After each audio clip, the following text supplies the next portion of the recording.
হিমালয় কন্যা নেপাল যেন রহস্যমণ্ডিত এক জগৎ। এখানকার দুর্গম পাহাড়ি অঞ্চলেই পাওয়া যায় বিশেষ এক ধরনের মধু। এটা খেলে আপনার ভেতরে অদ্ভুত এক মাদকতার সৃষ্টি হবে। নির্দিষ্ট মাত্রার বেশি খেয়ে ফেললে আপনি জ্ঞানও হারিয়ে ফেলতে পারেন। তাই তো এর নাম ম্যাড হানি বা পাগলা মধু। কি আছে এই মধুতে? পৃথিবীর সবচেয়ে বড় মৌমাছি এপিস ডোরসাটা ল্যাবোরিওসা বাস করে হিমালয়ের দুর্গম পাহাড়ে। এরা 3 সেন্টিমিটার পর্যন্ত লম্বা হয়। এই মৌমাছি রডোডেন্ড্রন ফুল থেকে মধু সংগ্রহ করে, যার মধুতে থাকে গায়ানোটক্সিন নামে বিষাক্ত এক যৌগ। গায়ানোটক্সিন হ্যালুসিনেশন ঘটাতে পারে। বৈশিষ্ট্যে যেমন এই মধু বিরল, তেমনি প্রকৃতিতেও এটি তৈরিও হয় কম। পাহাড়ের গা ঘেঁষে মৌমাছিরা ঝুলন্ত মৌচাকে মধু জমা করে। জীবনের ঝুঁকি নিয়ে হাজার হাজার ফুট উঁচুতে উঠে একমাত্র নেপালের কুলুং জাতির লোকেরা এই মধু সংগ্রহ করেন, তাও বছরে মাত্র 2 বার। এর জন্য তাদের 4 ঘন্টা খাড়া পাহাড় বেয়ে উপরে উঠতে হয়। প্রথমে তারা জংলি লতা এবং বাঁশ দিয়ে ঝুলন্ত মই তৈরি করে। যেখানে মৌচাক রয়েছে সেখানে তারা এই মই ঝুলিয়ে দেয় একদম পর্বতের গা ঘেঁষে।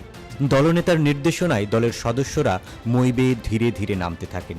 তাদের হাতে থাকে 25 ফুট লম্বা বাঁশ, মৌচাক কাটার জন্য মাথায় থাকে ছুরি বাঁধা।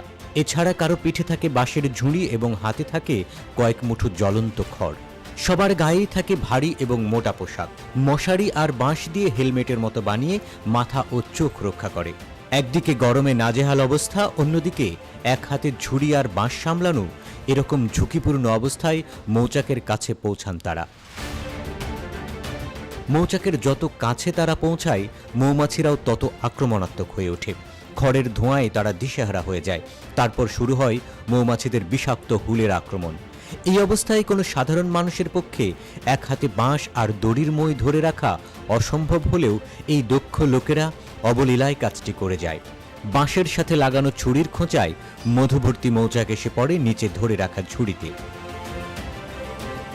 3 দিনে প্রায় 100 থেকে 200 গ্যালন মধু সংগ্রহ করা হয়। এরপর এই মধুকে ছাঁকনিতে দিয়ে মৌচাক আর মৃত মৌমাছির অবশিষ্টাংশ থেকে আলাদা করা হয়। যদিও বহির্বিশ্বে এই মধু এলএসডির প্রাকৃতিক রূপের মতো, মজার বিষয় হলো এই পাগলা মধু সেখানকার লোকজনকে পাগল করে না। যদিও তাদের জীবনের ঝুঁকি নিয়ে এই মধু সংগ্রহকে পাগলামি মনে হতেই পারে, তবু এই মধু সেবনে সাধারণ মানুষের মতো তাদের নেশা হয় না। তবে জীবনের ঝুঁকি ও সে তুলনায় আর্থিক নিরাপত্তা না থাকার কারণে কুলুং জাতির লোকেরা ধীরে ধীরে এই পেশা ছেড়ে দিতে চাইছে।